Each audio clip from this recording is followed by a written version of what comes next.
Hello students, today we are going to learn the poem The Word is Mine, written by Joy Lowlett Crawford. Today, on a bus, I saw a lovely girl with silken hair. I envied her. She seemed so gay, and I wished I was so fair. When suddenly she rose to leave, I saw her hobble down the aisle. Oh God, forgive me when I whine. I have two legs. The word is mine. या स्टांजातील difficult words पहा. Silken hair म्हणजेच रेशमी केस. एनिविड म्हणजे द्वेष करणे, मत्सर करणे. Seemed म्हणजे वाटणे. गेई म्हणजे आनंदी, हॅपी. फेअर म्हणजे गोरीपान, सुंदर. हॉबल म्हणजे लंगडत चालणे. आयल म्हणजे बसच्या सीटांच्या रांगांमधील मोकळी जागा. वाईन म्हणजे रडक्या स्वरात तक्रार करणे. आता आपण या स्टांजाचा मराठी अर्थ पाहूया. द वर्ड इज माइन म्हणजे हे संपूर्ण जग माझेच आहे. कवयित्री पुढे म्हणतायत, टुडे ऑन अ बस, आज बसमध्ये जाताना एका रेशमी केसांच्या सुंदर मुलीला मी पाहिले. आय एनिविड हर म्हणजे मी तिचा मत्सर करू लागले. ती खूप सुंदर दिसत होती आणि आनंदीही दिसत होती. मला वाटू लागले का मीही तिच्यासारखी गोरीपान असते तर. पण जेव्हा ती जाण्यास निघाली आणि जाण्यास उठली, रोज टू लिव्ह म्हणजे जाण्यास उठली, त्यावेळी मी तिला बसच्या सीटांच्या दोन्ही रांगांमधून लंगडत जाताना पाहिले. मी तत्काळ उच्चारले, अरे देवा, मला क्षमा कर, forgive me.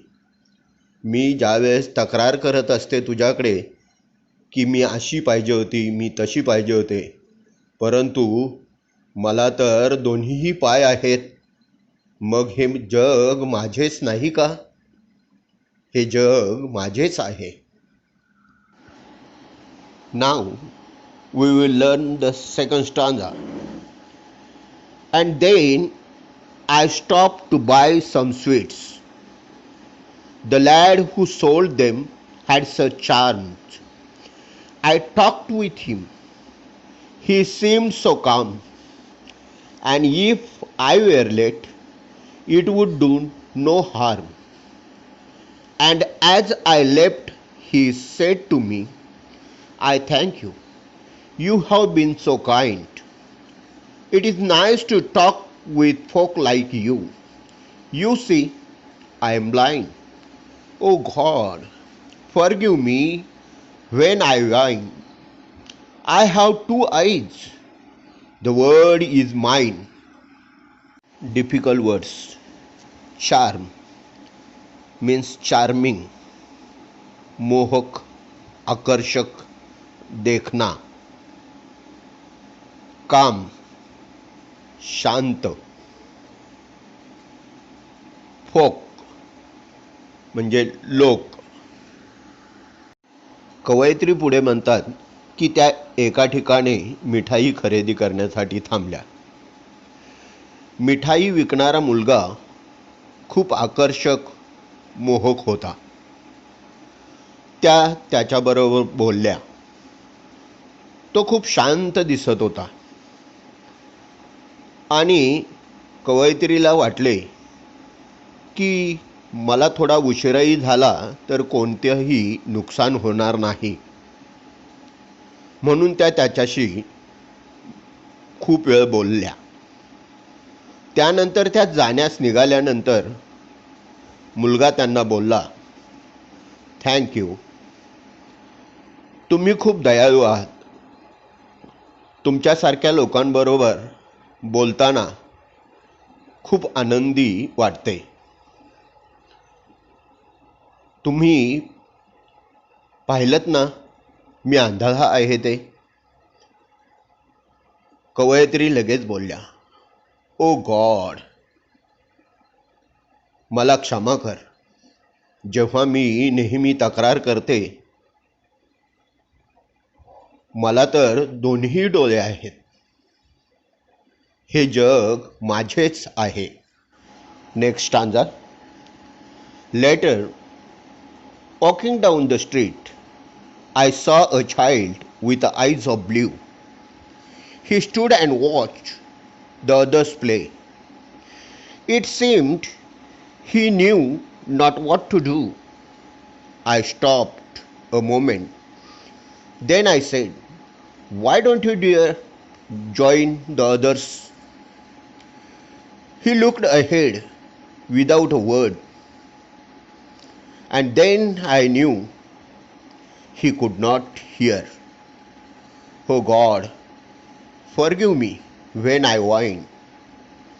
I have 2 ears, the word is mine.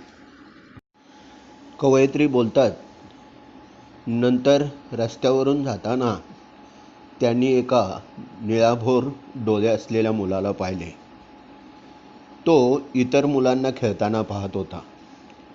असे वाटत होते की त्याला कळत नव्हते की काय करावे. कवयित्री त्या ठिकाणी थांबल्या आणि त्याला विचारले, तू काय नाही इतर मुलांबरोबर खेळत? त्याने कवयित्रीकडे पाहिले, परंतु तो एकही शब्द बोलला नाही. नंतर कवयित्रीच्या लक्षात आले की त्याला ऐकूच येत नव्हते. मग कवयित्री बोलल्या, अरे देवा, मला क्षमा कर. जेव्हा नेहमी कुरबुर करत असते, मला तर दोन्ही कान आहेत.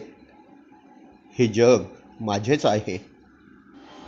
With legs to take me where I shall go, with eyes to see the sunset's glow, with ears to hear what I would know. Oh God, forgive me when I whine. I am blessed indeed, the word is mine. शेवटच्या स्टांजामध्ये कवयित्री म्हणतात, या माझ्या सुदृढ 2 पायांनी मी कोठेही जाऊ शकते. ह्या माझ्या डोळ्यांनी मी सूर्यास्ताचे मोहक दृश्य पाहू शकते. आणि या देवाने दिलेल्या कानांमुळे मला हवं ते ऐकू शकते. हे देवा, मला क्षमा कर. मी उगाचच आयुष्याबद्दल तुझ्याकडे तक्रार करत होते.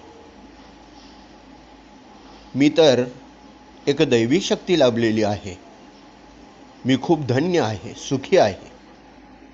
खरोखरच हे जग माझ्यासाठी आहे, असे कवयित्री या कवितेमध्ये सांगतात.